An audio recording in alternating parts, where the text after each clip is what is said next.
মানুষ যখন আল্লাহকে পেয়ে যায়, হ্যাঁ, মানুষ যখন আল্লাহকে পেয়ে যায় তখন সে দুনিয়ার আসল বাস্তবতা বুঝতে পারে, দুনিয়া কি জিনিস।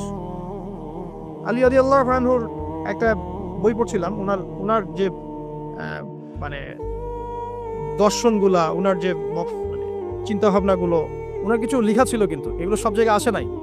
এই বইগুলো সবাই পায় না, কিন্তু রেয়ার বই।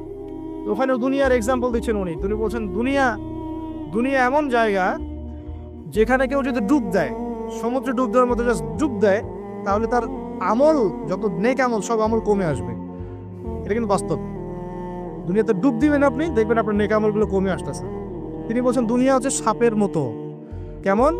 সাপের মতো। ধরতে নাকি খুব সফট লাগে, ধরতে খুব, স্পর্শ করতে সফট মনে হয়, কিন্তু এর বিষ যদি একবার ঢুকে দেয় শরীরে, আর রেহাই নাই। কথাগুলোর গভীরতা অনেক। এক জায়গায় লিখছেন উনি যে আমি দুই শ্রেণীর মানুষকে নিয়ে খুব সমস্যা আছে। এক শ্রেণী হচ্ছে যারা জাহেল আবেদ, মানে ইবাদত করে, অনেক ইবাদত করে কিন্তু জাহেল, জ্ঞান নাই কিন্তু ইবাদত করে, এদেরকে নিয়ে আমি খুব সমস্যা আছে। আর এক শ্রেণী হচ্ছে